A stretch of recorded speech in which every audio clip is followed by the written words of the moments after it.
Qué gusto verles, buenas tardes y bienvenidos a todos los que están aquí por primera vez. Le damos un aplauso a Dios por la vida de las personas que nos visitan.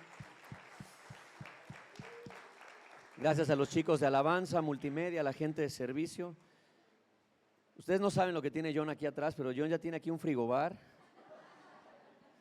Le pusieron ya aquí ya tiene todo, ya no necesita nada. Muy bien, bueno, pues vamos a cerrar esta serie. Estamos viendo una serie que le titulamos Espíritu Santo, que va a continuar la segunda parte a partir de la siguiente semana, porque hay muchas cosas que enseñar acerca del Espíritu Santo y apenas vamos como en la espuma, en la parte de arriba.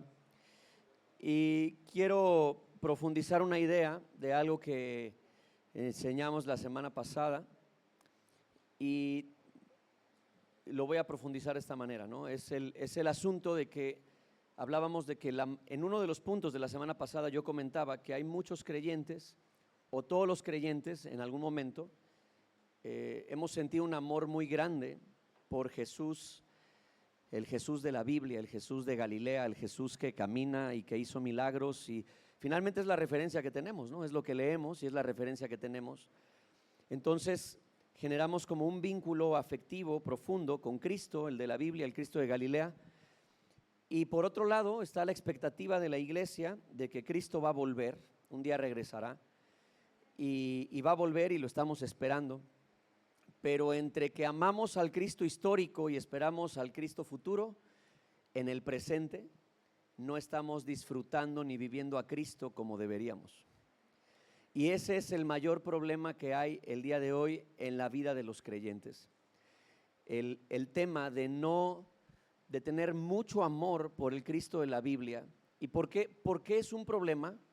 No porque Cristo sea un problema, sino porque lo que nosotros vemos de Cristo en la Biblia no es su máxima expresión. Lo que vemos de Cristo en la Biblia, cuando caminó entre los hombres, es una expresión limitada de Cristo. Y enamorarnos y amar tanto a un Cristo limitado nos hace estar ciegos de lo que ahora es realmente Cristo, glorificado, sentado a la diestra del Padre, coronado en majestad, con todos sus enemigos puestos bajo sus pies. Y la Biblia dice que todas las cosas están reuniendo de nuevo en Él. Y si nosotros no aprendemos a vivir la vida presente de Cristo en nosotros, vamos a pasar esta vida practicando una religión en la espera de un Salvador, con ese anhelo de verlo, como decir: Señor, todo lo mejor está allá adelante en tu reino, donde nadie va a llorar ni nada, y mientras aquí pues vamos cacheteando la banqueta y medio la sobrellevamos y todo, cuando Cristo quiere que nosotros vivamos, mientras estemos en la tierra, Él quiere que vivamos como personas más que vencedoras. Eso es lo que la Biblia enseña, que podamos aprender a vivir una vida plena, con todas las comillas que se deben agregar, porque mientras estemos en este mundo la plenitud total no existe, pero que podamos vivir al máximo de la expresión de Cristo dentro de nuestras vidas, es decir, que nuestra experiencia con Dios mientras vivimos aquí sea realmente maravillosa, y que entonces cuando Él venga eso ya supere todo. No sé si estoy siendo claro en lo que estoy explicando, espero que sí. Bueno, el tema es esto, escuchen. Nosotros debemos aprender que no estamos siguiendo a un Cristo distante, no debemos seguir a un Cristo distante, no solo debemos recordar a un Cristo histórico, no solo esperamos a un Cristo futuro, sino que debemos vivir por medio de lo que Cristo es en el presente. Y si no entendemos esto, corremos un gran peligro: reducir el cristianismo, la fe que tú tengas. Si estás aquí y crees en Cristo, a esto me refiero. Vas a reducir tu fe solamente a memorias, admiración, doctrinas, moral, actividades y nostalgia espiritual, como el contar las historias de lo que hemos vivido con Jesús. Es que una vez Dios oré hace muchos años y Dios me respondió alguna vez así en mi vida, y nunca más, jamás volvió a pasar nada grande, nada glorioso en nuestras vidas. Así que no reduzcamos nuestra fe a doctrinas, a memorias, a recuerdos, a nostalgia, a religión, a dogmas, a prácticas. La Biblia dice en Colosenses 1, 26 y 27 lo siguiente: este mensaje se mantuvo en secreto durante siglos y generaciones, pero ahora se dio a conocer al pueblo de Dios, pues Él quería que su pueblo supiera que las riquezas y la gloria de Cristo también son para ustedes los gentiles, es decir, los que no son judíos. Y el secreto es este: Cristo vive en ustedes. Eso les da la seguridad de que participarán de su gloria. ¿Ok? Entonces, la historia de la fe de la fe en Cristo se divide en dos partes: el antiguo pacto y el nuevo pacto, o la antigua alianza y la nueva alianza. Y todos hemos escuchado alguna vez la expresión la nueva alianza o el nuevo pacto, todos hemos escuchado esto. Pero ¿por qué hay un nuevo pacto? Pues porque el viejo pues se hizo obsoleto, el viejo pacto ya no funciona, ya no sirve. ¿Cuáles son las diferencias entre el antiguo pacto y el nuevo pacto, entre el viejo pacto, la antigua alianza y la nueva? Bueno, aquí hay algunas diferencias que tú y yo podemos pensar o meditar con claridad. El viejo pacto, por ejemplo, en el viejo pacto la ley de Dios estaba escrita en tablas. Dios le dio a Moisés, le dijo que escribiera. Primero le dio unas tablas que luego Moisés rompió porque estaba enojado, y luego lo puso a escribir en las tablas de piedra la ley de Dios. Y eso era el antiguo pacto. Pero en el nuevo pacto la Biblia enseña que ahora la ley de Dios se escribe, ¿saben dónde? En el corazón de las personas. No se escribe ya en las tablas, sino se escribe en el corazón de la gente. En el antiguo pacto los mandamientos de Dios eran algo externo, pero en el nuevo pacto ahora la vida de Cristo está en nosotros, está en las personas. Antes nosotros, de hecho algunos de nosotros, por no entender este tipo de cosas, el día de hoy estamos viviendo nuestra fe, estamos queriendo seguir los mandamientos de Dios como algo externo. Queremos practicar los mandamientos de Dios, agradar a Dios como algo externo, porque no logramos entender que Dios, más allá de que Él quiera que obedezcamos sus mandamientos, Él quiere que tengamos a su Hijo en nuestro corazón. Y cuando yo no entiendo eso, yo puedo volverme una persona moralista que dice: yo vivo la ley de Dios, yo guardo los mandamientos de Dios, y en algún momento me voy a equivocar, me voy a cansar y va a ser imposible, porque no ha habido una sola persona en la tierra, a excepción de Cristo, que pueda guardar todos los mandamientos. Y cuando yo veo esa ley como algo externo, es algo que me cuesta trabajo alcanzar. Pero cuando yo logro comprender que Cristo quiere venir a vivir dentro de mí, Él va a provocar que yo pueda vivir los mandamientos de Dios. Lo voy a explicar de esta forma. La ley de Dios, las leyes, no aplican para aquellos que no necesitan guardarlas por conciencia. Es decir, si robar es malo, la ley que acusa que robar es malo no aplica para aquella persona que no tiene tentación de robar. ¿Tiene sentido? Una persona que dice: pues yo jamás he tenido tentación de robar, entonces la ley acerca del robo tú no tienes necesidad de esa ley.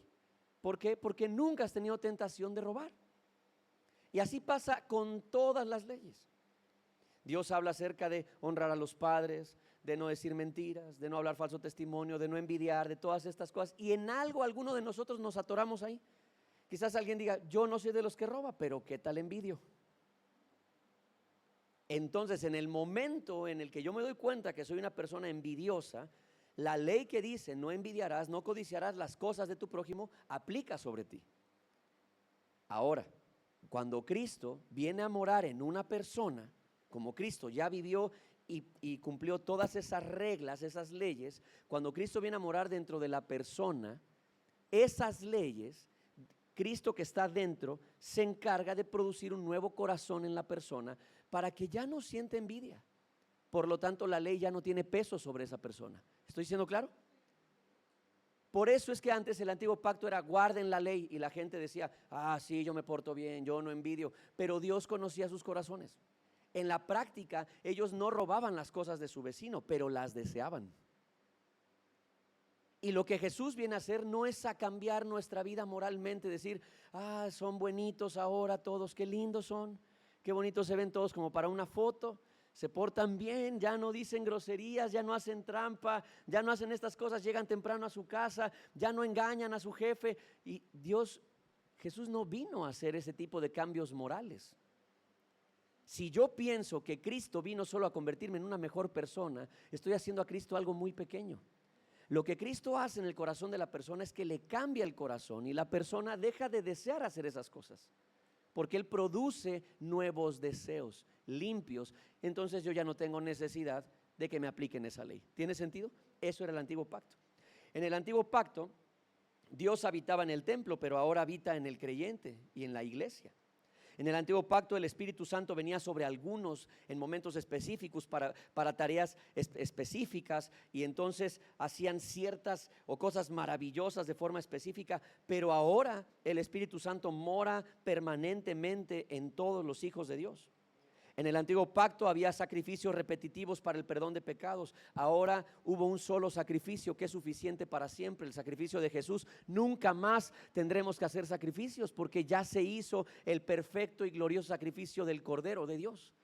Eso era el antiguo pacto. Cuando yo tengo el pensamiento de que, seguramente, no sé si lo han visto, seguramente sí, pero algunas veces nuestros corazones nos engañan, porque nosotros sentimos que si sacrificamos cosas, como que hacemos sacrificios. Cada uno sabe a lo que me refiero. Haces un cierto tipo de sacrificio, por alguna razón piensas o pensamos que si hacemos esos sacrificios, como que Dios nos va a bendecir más, Dios nos va a amar más, Dios nos va a dar más. Y eso es imposible. Porque no hay nada que tú puedas sacrificar, que yo pueda sacrificar, que sea mejor que el sacrificio de Cristo. Nada. Entonces ahora la Biblia dice que Dios ya no quiere sacrificios de animales, sino que ahora está buscando sacrificios vivos. Esos sacrificios vivos somos tú y yo. ¿Pero a qué se refiere? A que nosotros digamos, todos los días, así como si fuera un tormento, llevo la cruz de mi parroquia y voy ahí, ¿no? Y arrastrando mis piernas, todo cansado y todo el tiempo pensando que estoy haciendo un gran esfuerzo para tratar de agradar a Dios. Ser sacrificio vivo no es otra cosa que creer que Cristo es el Hijo de Dios que resucitó de entre los muertos, que Él es el Señor de señores, el Rey de reyes, y dejarlo que Él viva su vida a través de ti. Eso es ser un sacrificio vivo. Dejar que Él fluya a través de nuestras vidas. Eso es. ¿Alguien me está siguiendo aquí? En el antiguo pacto el perdón era temporal. Si tú robabas, si tú mentías, si golpeabas a alguien, si te metías en algún problema, la Biblia en el libro de Levítico enseña qué tipo de sacrificios teníamos que llevar. Entonces, alguien, dependiendo del pecado, era el tamaño del animal que llevabas. Si el pecado era muy grande, entonces había que llevar un animal muy grande, un elefante, ¿no? Había que llevar cosas muy grandes, pero aparte había un requisito. Había un requisito, decía, si vas a traer, por ejemplo, para aquellos que cometieron una ofensa contra su prójimo, van a traer 2 palomas. Las palomas debían tener cierta característica. Si algo fallaba en las palomas, el sacerdote las veía, las examinaba y decía, no sirven, vete de regreso y tráeme otras. Y así pasaba, y otros llevaban un cordero, otros llevaban un buey, una cabra, dependiendo lo que hubieran hecho. Y entonces eso hacía que el sacerdote orara por ti, orara por mí, y entonces éramos perdonados. Pero entonces yo regresaba a mi casa, me volvía a pelear con mi mujer. Entonces, al siguiente día, antes del día de reposo del sábado, yo tenía que ir otra vez a pedir perdón con el sacerdote. Y entonces ya me veía en la fila y decía, ¿otra vez tú? Sí, pues otra vez yo, ¿no? Y ahí estábamos, ofreciendo una y otra vez por un perdón temporal. Pero ahora, en el nuevo pacto, hay un perdón, que este perdón es definitivo y es completo. El perdón en Cristo Jesús. Esa es la diferencia. Hay muchas más, pero esas son algunas diferencias entre el antiguo pacto y el nuevo pacto. Y hoy nosotros vivimos en el nuevo pacto, o deberíamos vivir ahí. Pero ahora, la Biblia enseña que el nuevo pacto tiene como un punto, así, un pináculo, tiene un punto principal que es la gloria del nuevo pacto. Y la gloria del nuevo pacto está escrita en lo que leyó Jorge hace un momento, Juan 16:7, que dice esto: en realidad es mejor para ustedes que me vaya, porque si no me fuera, el abogado defensor no vendría. En cambio, si me voy, entonces se lo enviaré a ustedes. La gloria del nuevo pacto no es solamente el perdón, la salvación, la ayuda. La gloria del nuevo pacto es el deseo de Dios de decir: yo voy a poner mi espíritu en aquellos que crean en mí. Esa es la gloria del nuevo pacto. Tener el Espíritu de Cristo dentro de nosotros. Y tener el Espíritu de Cristo dentro de nosotros, porque una cosa es el Espíritu de Cristo y otra cosa es Cristo mismo. Cristo mismo está sentado en este momento a la diestra del Padre, coronado en majestad. Y estamos esperando su regreso. Un día le veremos cara a cara. ¿Alguien cree que lo vamos a ver? Lo vamos a ver cara a cara. Pero el Espíritu de Cristo, es decir, esa plenitud, la misma sustancia que hubo internamente en Cristo, es la que viene sobre el creyente. Y ese Espíritu de Cristo glorificado es la corona del nuevo pacto. Es lo máximo a lo que cualquier creyente puede aspirar. Ahora, ¿por qué eso no ha sido nuestra gran aspiración? Porque no nos ha sido enseñado de forma correcta. Porque siempre pensamos que puede haber algo más que Cristo. Porque Cristo, como nos lo han enseñado, Cristo de repente es como un bombero, ¿no? Es como un doctor, como un psicólogo. Es también como un tipo de coach personal. Pero también es un tipo de guía, como de Boy Scout. O sea, Cristo es todas estas cosas, y así nos han enseñado a Jesús, ¿no? A otros dicen: no, Jesús es aquel que siempre te está pidiendo cuentas y entonces tienes que rendirle cuentas, como si Jesús estuviera enojado. Para muchos Jesús es un ejemplo de conducta. Es que Jesús es lindo, es buena persona, es esto. Pero nos han enseñado a un Cristo tan limitado que es difícil enamorarse de ese Jesús. De hecho, no sé si la palabra correcta sea enamorarse. Creo que la palabra correcta que es difícil amar a ese Jesús. Porque el enamoramiento es algo emocional. Sin embargo, creo que no es tan incorrecto como pienso. Porque algunos de nosotros muchas veces le hemos dicho a Jesús: yo te amo. Y en cuanto Jesús hace algo que no nos agrada, ya no lo amamos igual. Entonces sí es emocional. Es algo que tiene que ver con el alma, almático, enamoramiento. Como cuando estás en esa relación donde empezaste a salir y le ves todo perfecto. ¿Por qué se ríen? Así pasa. Estás enamorado, le ves todo bien, o sea, estás en el momento así, todo está bien, tenemos paciencia. Bueno, espero, porque algunos ya desde el primer mes ya se están jalando las orejas y todo, pero bueno. El tema es que ese enamoramiento no puede aplicar con Jesús. Esto no es un tema emocional. Entonces, ¿qué es lo que ocurre? Que constantemente nosotros luchamos con este afecto hacia Cristo, el cual muchas veces sujetamos a lo que Él hace por nosotros. Si Él me bendice, entonces, si hoy mi vida está bien, hoy me siento muy bien y muy agradecido con Dios, con Jesús, y siento que Él me ama y yo siento que también lo amo. Pero cuando la cosa se empieza a poner complicada, eso cambia. Y eso pasa porque no nos han enseñado que realmente lo máximo, el máximo tesoro, lo máximo que una persona puede tener, la máxima expresión de amor que Dios le puede dar a alguien, no es otra cosa más que Cristo mismo, su propio Hijo. La Biblia dice en Romanos 5:8, que no está en mis notas, dice esto: en esto conocemos el verdadero amor de Dios, en esto sabemos que Dios nos ama, en que siendo aún pecadores Cristo murió por nosotros. Ahí está. Pero Dios mostró el gran amor que nos tiene al enviar a Cristo a morir por nosotros cuando todavía éramos pecadores. No es no son las bendiciones, no es lo material, no son las puertas que se nos abren, no son las oraciones respondidas, no, es Cristo la máxima expresión del amor de Dios. Por supuesto que si me lo presentan mal, pues ese amor por Cristo va a ser muy fluctuante. ¿Están conmigo aquí?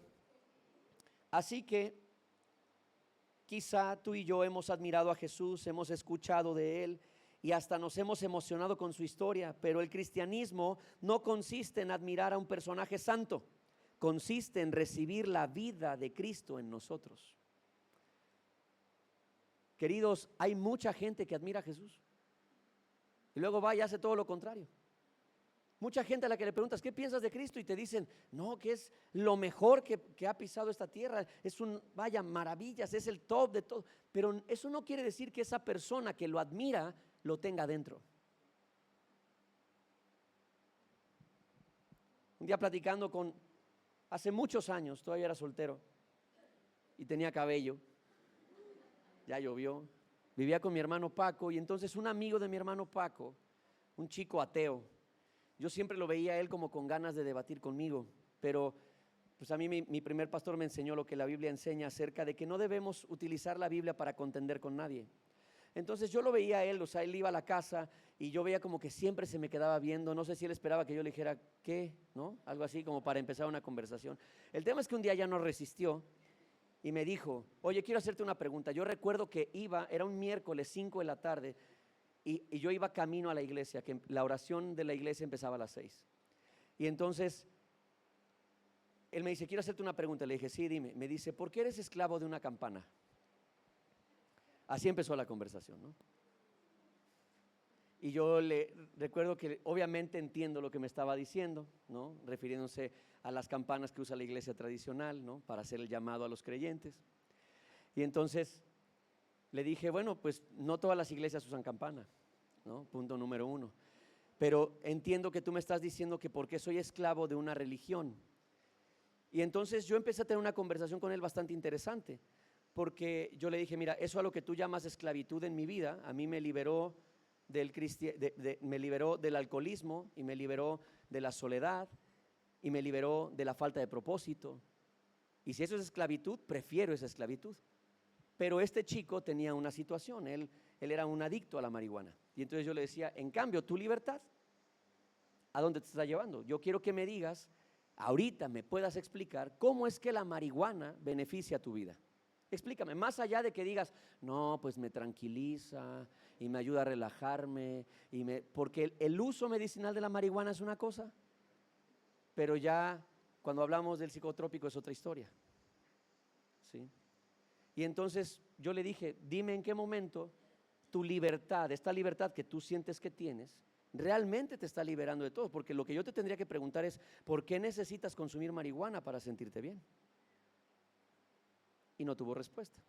Luego me sacó una cosa para la cual se requería mucha fe, porque me dijo algo como esto, me dice, es que Jesús nunca existió, sino que es un personaje inventado por los reyes de la antigüedad, de los reinos de Europa, donde ellos se pusieron de acuerdo para a través de eso gobernar todo el mundo. Y yo me le quedé viendo y le dije, o sea, ¿esto que me estás diciendo, me lo estás diciendo en serio? Porque eso que él me acababa de decir ofende la inteligencia humana. Porque no hay manera, si algo sabemos de los reyes de la antigüedad, es que lo que menos hacían era ponerse de acuerdo. Ahora, la historia no es europea, sino mediooriental, ¿no? Ahora, a través de eso gobernar al mundo, ¿cómo lo vas a hacer si no tenías los medios de comunicación que tenemos ahora? ¿Cómo llegarías ahí? Pero bueno, le dije, ok, pensemos que tienes razón y que Cristo es un cuento. Pero ¿qué pensarías si yo te dijera? ¿Qué pensarías si tú vieras que yo vivo como ese Jesús que la Biblia describe? Esa fue la pregunta crucial de la conversación. ¿Qué pensarías si yo viviera como ese Cristo que la Biblia describe, aunque sea una fantasía? Y él, siendo ateo, respondió lo siguiente, que serías un gran hombre. Porque hasta los incrédulos pueden admirar a Jesús. Y ese es el tema, que nosotros no estamos aquí para admirar a Cristo. No es para que Cristo sea nuestra inspiración, sino para que Cristo sea nuestra vida. Él no murió en la cruz solo para animarme. Y entonces Él es el que me va echando porras, ¿no? Todos los días, dale Miguel, tú puedes, y para eso pagué en la cruz, tú dale, tú dale. Él no murió para eso. Él murió y pagó en la cruz para vivir dentro de mí, para vencer el pecado que gobernaba mi vida y de esa manera el poder venir y morar dentro de mí y compartirme su vida, para que a través de mí Él siga viviendo en esta tierra y expresando el amor de Dios en mi generación. ¿Tiene sentido lo que digo? Así que no importa si nosotros decimos, es que yo soy de una religión o soy de otra, ya dejemos ese cuento en paz. La religión no salva a nadie. No hay nadie que pueda decir, me voy a ir a la presencia de Dios porque he sido fielmente religioso. Nadie. De hecho, Jesús, las personas que lo llevaron a la cruz fueron los más religiosos. Y la gente más religiosa, la que más se aferra a su religión, porque eso puede pasar en cualquier religión y sistema de creencia, aquella persona que más se aferra a su religión siempre empieza a distanciarse más del Cristo vivo. Porque Cristo y la religión no van en el mismo carril. Uno son sistemas y dogmas, el otro es vida. Uno son reglas y leyes, el otro es libertad. Uno en un carril tienes que pagar un precio para poder alcanzar cosas, y en el otro carril hubo una persona que pagó el precio para que tú no tengas que pagarlo. Así que estamos hablando de cosas completamente distintas. Y podría haber alguien que diga, bueno, pastor, la Biblia dice que la verdadera religión es ayudar a las viudas y a los huérfanos. Sí, pero no sé cuántos otros pasajes en la Biblia, en el Nuevo Testamento, encontramos que hagan alusión a que hay que practicar la religión. El apóstol Santiago escribió eso para la gente que decía, ¿y qué hacemos con nuestros sistemas y con las leyes y todo? Él dijo, bueno, si quieren practicar una religión, ayuden a las viudas y a los huérfanos. Esa es la verdadera religión, que se resume en ¿qué? En amor al prójimo. Eso es. ¿Alguien me está siguiendo aquí? Cuando nosotros entendemos que Cristo está presente en nuestras vidas, ¿cuáles son los beneficios de no quedarnos enamorados del Cristo de Galilea, del Cristo del pasado, y de no solo vivir con los ojos puestos en la esperanza del Cristo que viene? ¿Cuáles son las bendiciones que vienen a nuestra vida cuando nosotros vivimos la experiencia de tener a Cristo presente en nuestras vidas, la conciencia de que Él está presente? Juan 14:18 dice esto: no los abandonaré como a huérfanos, vendré a ustedes, dijo Jesús. El Cristo presente es la respuesta divina a tres cosas: la orfandad, la rutina y la impotencia humana. La presencia de Cristo, Cristo presente en mi vida y en tu vida, es la respuesta a la orfandad, a la impotencia humana y a la rutina. ¿En qué sentido? La orfandad espiritual. ¿Qué es orfandad espiritual? Algunos de ustedes están como vacunados contra ese término, porque el tema de la paternidad espiritual se ha vuelto un tema de tanta manipulación que hay gente que no quiere saber nada acerca de paternidad espiritual. Pero la paternidad espiritual a la que me refiero en este punto es que un huérfano espiritual es aquel que no logra experimentar a Cristo. Aquí les voy a decir cuáles son algunas de las características. Un huérfano espiritual no tiene comunión real con Jesús, tiene religión, pero no tiene comunión con Él. Me voy a ventanear tantito, ¿ok? Hay momentos donde mi esposa y yo tenemos diferencias, yo creo como muchos matrimonios. Y hay momentos, ella y yo hemos aprendido a que este asunto de la ley del hielo no aplica. Porque aparte la ley del hielo es un castigo que se debe evitar, no es saludable, es bastante tóxico y aparte es infantil. Pero es la realidad que a veces estamos molestos y nos hablamos el uno al otro, pero solo para lo necesario. ¿Vamos a comer? Sí. ¿Qué vamos a comer? No sé. ¿Sí? ¿Ya voy por los niños? Sí, creo que ya es hora de que vayas. Ok, voy a salir a hacer esto. Sí, perfecto. Estamos en la misma casa, estamos casados bajo un pacto, pero en ese momento mi esposa y yo no estamos teniendo comunión.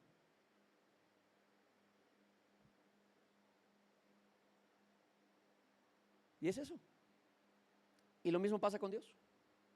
Hasta que ella y yo hablamos, nos volvemos a acercar, nos miramos a los ojos, ella me vuelve a rascar aquí, ¿no? Me agarra así la cabecita y yo digo, ya estamos, ya me perdono.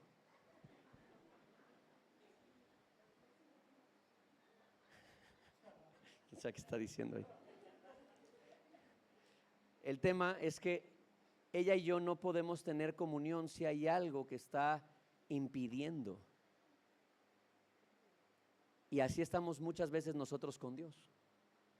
Tenemos la fe, pero no la comunión. No hay conversaciones reales con Dios. no hay conversaciones íntimas con Dios, no hay experiencias realmente vinculadas e íntimas con Cristo, no las hay. No hay un disfrute de orar, no hay un disfrute para leer la Biblia, no hay un disfrute para leer, para servirlo. No disfrutamos esas cosas porque ya hemos caído en el tema de tener una relación con Dios que no tiene comunión. Así que el huérfano espiritual no tiene comunión real, no tiene conciencia de la presencia de Cristo de manera constante. Vaya, tenemos conciencia, lo platicábamos creo que el viernes en el grupo en casa, alguien externaba y decía, muchas veces yo solo tengo conciencia cuando algo me pasa y necesito ayuda. Pero ¿qué pasa en las decisiones diarias, en lo cotidiano, en lo pequeño? Perdemos la conciencia. Si yo pierdo la conciencia de que Cristo mora en mí, estoy alejándome de Él. ¿Tiene sentido lo que digo? Otra expresión de la orfandad espiritual es que no tenemos una dirección interior. No sabemos hacia dónde nos está dirigiendo el Espíritu Santo. Esto es una maroma, esto es una suerte. Lo que hablábamos la semana pasada es echar un volado. Andamos echando volados y decir, Señor, Señor, Señor, que caiga lo que tú quieras y me dices cómo. Y estamos echando volados porque no tenemos certeza de a dónde nos está guiando la voluntad de Dios. Otra cosa es que no tenemos la seguridad de tener la vida de Cristo adentro. Cuando alguien se pregunta esto, hazte esta pregunta: si Cristo viniera hoy, ¿te vas o te quedas? No respondas. Piénsalo. Si Cristo viniera hoy, ¿te vas con Él o te quedas? La incertidumbre acusa una falta de paternidad de Dios. Otra cosa, la orfandad espiritual nos lleva a intentar sostenernos a nosotros mismos. Creemos en Dios, oramos a Dios, pero al final somos nosotros mismos tratando de provocar que las cosas pasen y funcionen. Lo que hace un huérfano natural. Como no tiene papás, pues tiene que ver la manera de remediar eso y decir, no puedo esperar a otros, yo tengo que resolverlo. Y eso hacemos mientras no tenemos padre. Pero cuando tenemos padre, ¿qué hacen los niños cuando tienen padre? ¿Qué hacen tus hijos cuando se meten en problemas? No importa la edad que tengan, porque algunos ya están bastante grandecitos, están bien comidos, están, ¿no? Sí, y de todas maneras se les atora la carreta. ¿Y qué hacen? Papá, se descompuso el carro. Papá, se atoró esta situación. Mamá, esto. Porque cuando alguien sabe que tiene un padre que está allí, puede confiar en esa persona. El huérfano espiritual le dice a Dios, Señor, yo te pido por favor que tú, se relaciona su relación tiene que ver mucho con necesidades, ¿no? Y entonces se relaciona, pero al final, después de orar, lo que hace es ir y buscar por sus propios medios cómo hacer que las cosas pasen. Y otra característica de la orfandad espiritual es que yo intento cambiarme a mí mismo por mis propias fuerzas. Yo intento cambiarme. Como la gente viene y me dice, oye, es que esto, tu carácter, y son cosas que la gente nos dice y a veces es duro recibirlo, ¿no? ¿Sí les ha pasado que te dicen eso? Y hay gente que, yo admiro a la gente que cuando le dicen algo es súper receptiva y dice, ok, muchas gracias por decírmelo, y se lo lleva. Pero muchos de nosotros, cuando nos dicen algo acerca de nuestra vida, de cómo la estamos llevando, nos cuesta trabajo. Y entonces luego sentimos que estamos decepcionando a otros. No sé cuántos se identifiquen con eso, pero sentimos que como alguien ya vio el defecto, ya estamos como decepcionando a la gente. Entonces ahora el haber fallado a la expectativa de la gente hace que tú y yo querramos cambiarnos a nosotros mismos, pero no podemos. No puedes. Pero un huérfano espiritual hace eso. No, ya voy a echarle ganas. Ya lo voy a hacer, ya vas a ver que ya lo voy a hacer. No puedes. Si pudieras, si yo pudiera, lo habríamos hecho ya. Así que Cristo, estando presente en nuestras vidas, quita todo eso. Porque entonces, cuando yo entiendo que Cristo quiere venir a vivir en mi vida, yo ya no estoy teniendo una experiencia con un Dios externo, un Dios que vive en el cielo. Tengo a Dios dentro de mi corazón. Yo no soy Dios, pero Él mora dentro de mí. Así que ya no busco afuera lo que debo buscar adentro. No importa dónde esté, no necesito doblar mis rodillas, no necesito hacer ciertos rituales. Donde yo me siente, si voy en el auto, Cristo está dentro de mí y puedo hablar con Él. Cuando yo guarde silencio, Él seguirá hablándome. Él irá conmigo en los lugares donde hay mucha luz y donde hay mucha oscuridad. Y yo empiezo a entender esto. Y entonces cuando yo no puedo cambiar algo que sé que está mal en mi vida, yo ya no dependo de mí, sino que le digo: Señor, tú que moras dentro de mí y que quieres vivir tu vida dentro de mí, Señor, transforma en mí lo que yo no puedo cambiar. Hazlo tú en mí, porque yo no puedo cambiarlo. Muchos de nosotros, queridos, hemos pasado una y otra vez temporadas, años consecutivos intentando cambiar cosas. Las cambiamos por una temporada y luego volvemos a lo mismo. Pero ahora que si una persona tiene el Espíritu de Cristo adentro, puede depender de ese Espíritu de Cristo y entonces rogarle que la transformación sea real. Y la transformación va a llegar. ¿Por qué? Alguien preguntaba y decía: porque a veces tengo esta lucha donde creo eso, pero a veces siento que no pasa. Es un asunto donde primero lo tenemos que abrazar por fe. Debemos creerlo. Si Cristo mora dentro de mí, las cosas que Él prometió van a pasar. Si Él realmente mora dentro de mí, yo creo que Él mora dentro de mí, porque le he entregado mi vida, he renunciado a mi pecado, reconozco mis pecados y le he dado entrada a mi vida a Jesús. Si Él mora dentro de mí, esto va a suceder. Él va a terminar en mí la buena obra que Él empezó. ¿Alguien me sigue aquí? Así que la presencia de Cristo no solamente quita la parte de la orfandad espiritual, sino también cambia la rutina. Escuchen esto: cuando Cristo es solo un ejemplo, una doctrina, un recuerdo o un personaje del pasado, la vida se vuelve rutinaria. Pero cuando Cristo vive dentro de nosotros, ya no nos enfocamos en copiar un modelo, sino que su vida se forma dentro de nosotros. Ahora, esto es algo muy importante. ¿Cuántos de nosotros, cuántos de ustedes se han preguntado? Solamente permítanme hacer este ejercicio. Quiero que pensemos en nuestra fe. Quiero que pienses en tu fe. ¿Cómo vives tu fe? ¿Realmente qué es la fe en tu vida? Si nuestra fe es que nosotros somos buenas personas, que asisten los domingos a la iglesia, o sea, pensando que somos buenas personas, ¿ok? Que asistimos los domingos a la iglesia, cantamos, bueno, si bien le va al grupo de alabanza, porque la verdad lo tengo que decir, algunos cantan más las de Vicente Fernández que a Cristo, y así pasa.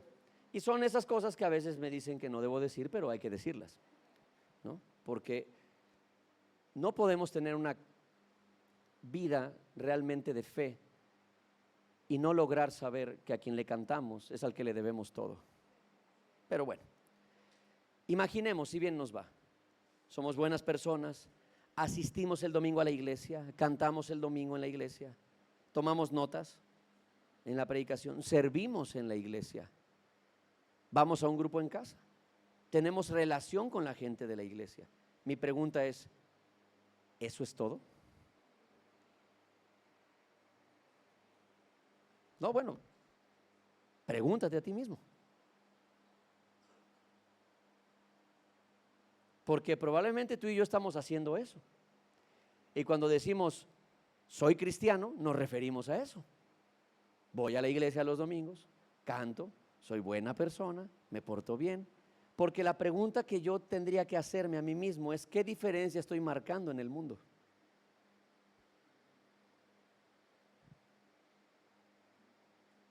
¿Estoy marcando alguna diferencia?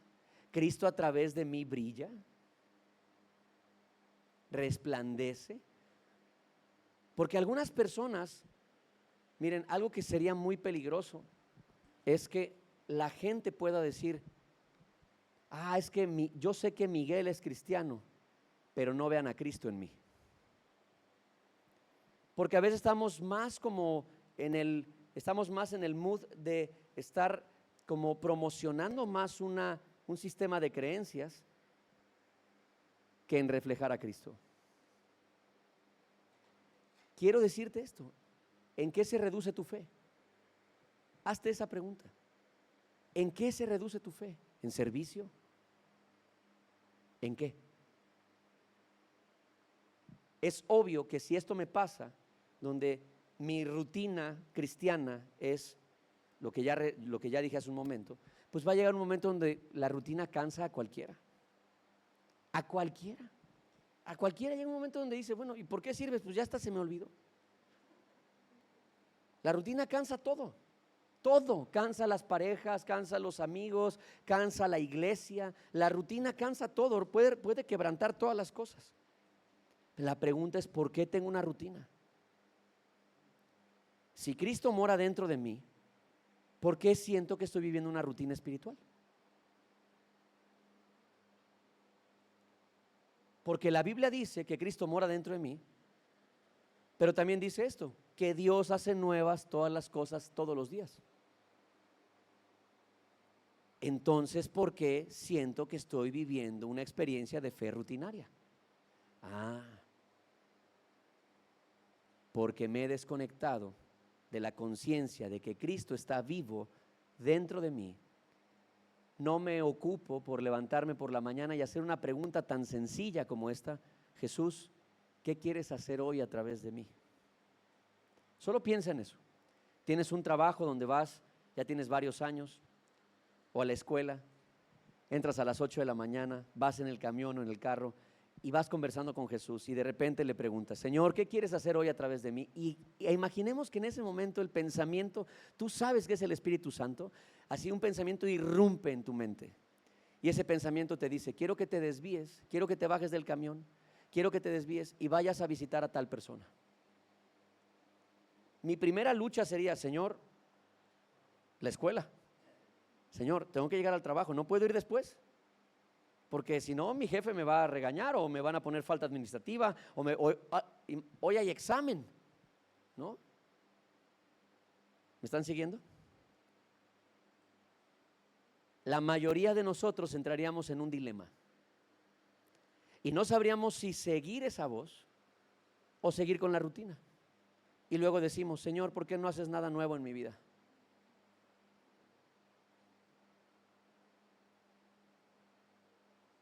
No creemos que Jesús quiera cambiar nuestras rutinas, como que pensamos que Cristo es tan bueno y paciente que Él entiende nuestras rutinas y dice: sí, Miguelito, cuando tú tengas tiempo, mijo, no te preocupes, ahí me echas una llamadilla cuando tengas tiempo, haz tus cosas.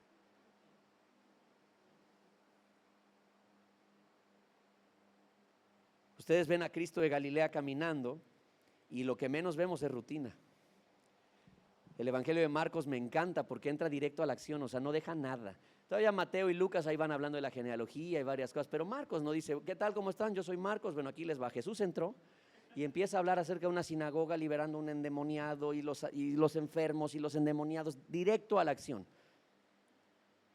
Y cuando nosotros vemos la vida de los discípulos siguiendo a Cristo, lo que menos había era rutina.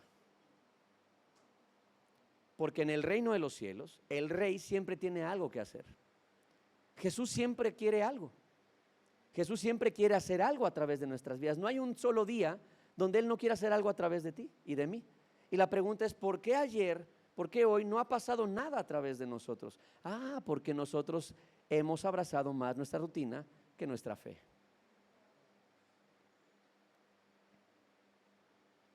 Yo sé que lo que estoy diciendo, varios podrían no estar de acuerdo. Y está bien que no estén de acuerdo conmigo.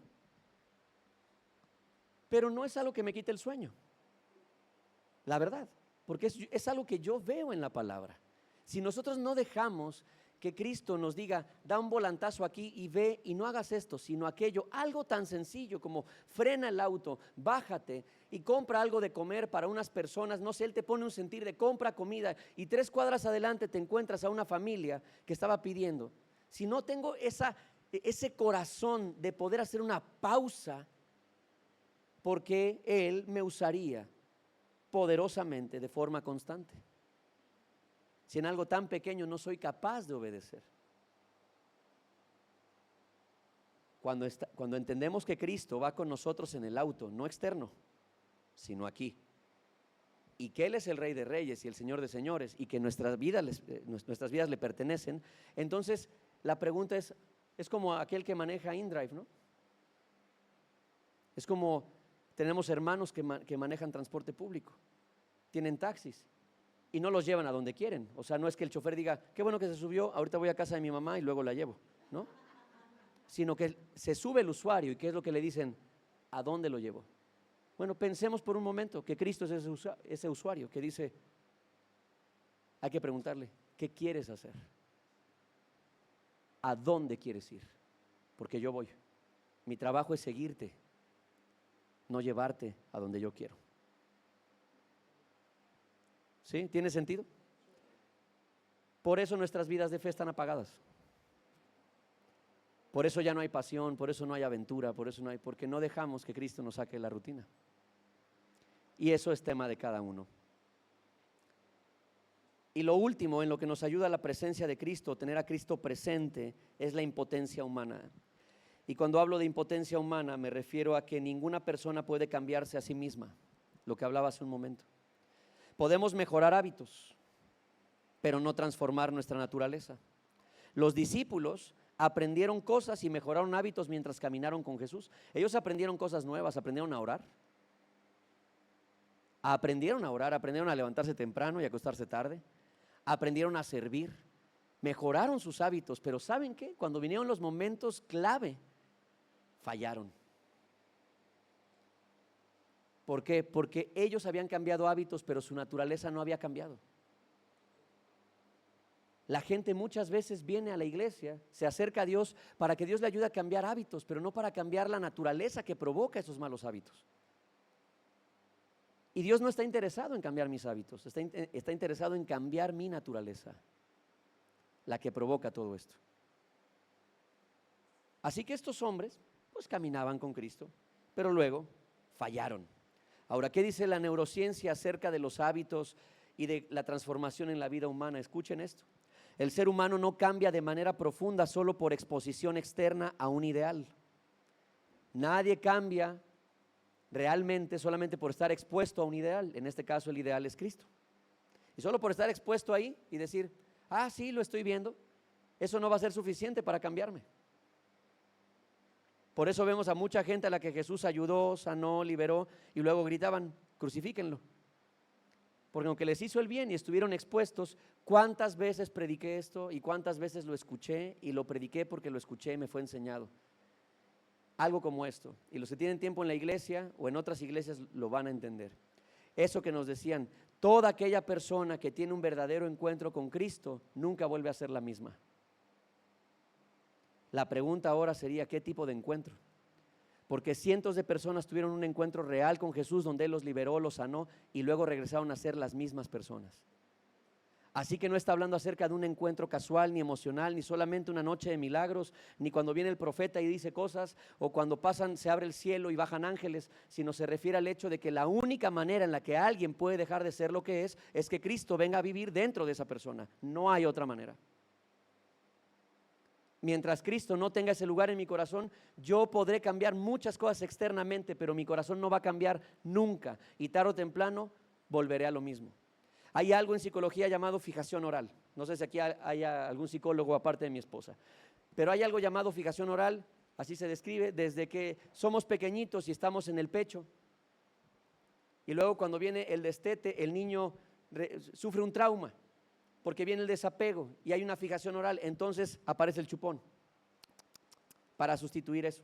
Cuando una persona más grande tiene problemas, por ejemplo, con el cigarro, con fumar, muchas veces los terapeutas le dicen, ¿sabes qué? Cuando te pase eso, entonces algo que puedes hacer para sustituir esa ansiedad, cómprate una paleta. Entonces vas a la tienda y en lugar de encender un cigarro, te metes una paleta a la boca y entonces tienes la boca ocupada. Y eso ayuda a que tú no estés pensando en que quieres fumar. Pero eso no cambia lo de adentro. El vato vicioso que vive dentro de mí quiere seguir fumando. No se me fueron las ganas, solo estoy inhibiendo un poco, evadiendo un poco esa situación. Solo Cristo puede cambiar lo interno, mi naturaleza. Nadie más. Me queda 1 minuto con 47. Y les decía esto, el ser humano no cambia de manera profunda solo por exposición externa a un ideal. Puede admirarlo, imitarlo un poco o emocionarse momentáneamente, pero la transformación estable ocurre cuando una nueva identidad, un nuevo centro, una nueva fuente de vida se forma dentro. El Evangelio no ofrece un ideal moral, ofrece una nueva vida. Estar en una iglesia, escuchar la palabra de Dios, no estamos diciendo, queridos, esto se trata para que todos vivamos bien. El ideal moral es no estamos aquí para esto. La Biblia, ese no es el mensaje de la Biblia. El mensaje de la Biblia no es Dios diciendo, quiero mostrarte cuál es el ideal de la vida, Miguel, para que trabajes por eso. El mensaje de la Biblia es, Miguel, te es imposible ser transformado. Solo yo puedo hacerlo a través de mi Hijo. Para que tú y yo podamos tener comunión, es necesario que mi Hijo more dentro de ti. Tu pecado te ha alejado de mí. Estamos desconectados. Hay una barrera invisible que impide que tú y yo tengamos una relación. ¿Por qué? Porque yo soy bueno y tú has hecho cosas que son malas. Porque yo amo y muchas veces tú no amas. Porque yo soy santo y tú no. Y entonces cuando vemos toda la lista de cosas que Dios podría ponernos en una hoja, nos damos cuenta que ninguno de nosotros podría alcanzar a borrarlas todas. Entonces Dios dice, por eso envía a mi Hijo, para que mi Hijo cumpla todo lo que hay que cumplir en tu lugar. Y lo único que está haciendo la Biblia, el mensaje que está enviando es esto: Cristo es la vida de toda persona. Si no está Cristo, no podemos tener a Dios. Jesús mismo dijo de él, el que tiene al Hijo tiene la vida. El que no tiene al Hijo de Dios no tiene la vida. Y también dijo en Juan 10:30, dijo esto, el Padre y yo somos uno. No podemos estar con Dios si Cristo no está.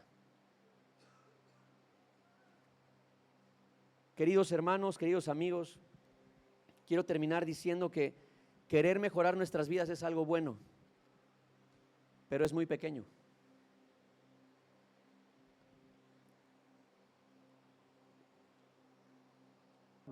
Escúchenme. Cuando yo le digo al Señor, Señor, cambia esto en mi vida, le estoy pidiendo que me saque del establo. Y está bien. Pero Dios no se quedó solo sacando a David del establo, sino que lo puso por rey de su pueblo. La Biblia no enseña que que Cristo Él no solamente nos saca del reino de las tinieblas. Ay, Señor, gracias por sacarme del reino de las tinieblas, sino que dice, nos traslada al reino de la luz. Así que Él no solo mejora mi vida, no solo quiere transformar mi vida, que eso es algo que Él puede hacer. La pregunta es, ¿para qué quiere transformar mi vida? ¿A dónde me quiere llevar? El otro en el que pienso es en Pablo. Un hombre con toda la ley. Son dos extremos, ¿no? David y Pablo son completamente distintos. Pablo es completamente letrado, inteligente, culto, un hombre de buena familia, un hombre con dinero, un hombre con muchas cosas, con educación, muchas cosas, y un celo por Dios. O sea, le hervía la sangre cuando alguien no guardaba la palabra. Y nosotros vemos cómo Cristo lo transforma de ser un perseguidor de la iglesia a ser uno de los pilares de la iglesia. No solo le cambió el corazón para que ya no persiguiera a los cristianos y decir, ya pórtate bien, Pablito, sino que lo tomó de allí, lo transformó y lo convirtió en un pilar de la iglesia. A veces tú y yo nos hemos quedado a la mitad de la historia. Solo nuestras oraciones se basan en, Señor, sácame del establo. Es decir, mejora mi vida. Y Jesús está diciendo, quiero hacer más que eso. Porque Él nunca llama a alguien que no va a usar. Jesús no es político. Los que han estado en la política lo entienden. El que se cree patrón o tiene ahí un puestecillo ahí y se engrandece por eso, le encanta tener la mesa llena de gente que esté ahí. Algunos ni saben por qué están ahí, pero están haciendo mosca. Ahí los tiene llenos para que vean su nivel de influencia. Y unos de ellos, de los que están en ese lugar, ni siquiera tienen una función. No saben qué tienen que hacer. Bueno, no hay nadie en este lugar, ninguno de nosotros, ni los pequeños, ni los adultos mayores, nadie en este lugar que haya sido llamado por Cristo para no hacer nada. Todos los que estamos en este lugar fuimos llamados para el propósito de Dios, no solo para sacarnos del establo, sino para colocarnos en un lugar donde Jesús pueda ser reflejado. Y la pregunta es, Señor, ¿qué quieres hacer a través de mí? Así que deja de quedarte a la mitad. Y mejor digámosle, Señor, úsame, haz tu vida a través de mí. Quiero saber, algunos de los que están aquí están tan confundidos, se han sentido solos, se han sentido tristes, han estado luchando con muchas cosas por una razón, no tienen claro su propósito. Han hecho una cosa, han hecho otra y siguen haciendo cosas y se siguen sintiendo vacíos.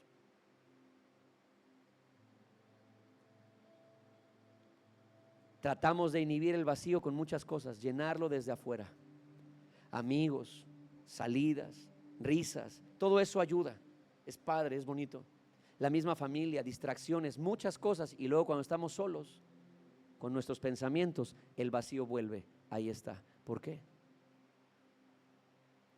Porque falta la base, falta la vida, falta Cristo. Así que yo lo único que quiero hacer esta tarde es orar. Y cada uno sabe en dónde se encuentra en esta conversación. Pero lo que yo sí sé, yo, Miguel, es que yo necesito estar consciente de Cristo cuando me relaciono con mi esposa, cuando me relaciono con mis hijos, cuando voy manejando y se me atraviesa uno que ni la lengua sacó, cuando las cosas no suceden como yo esperaba.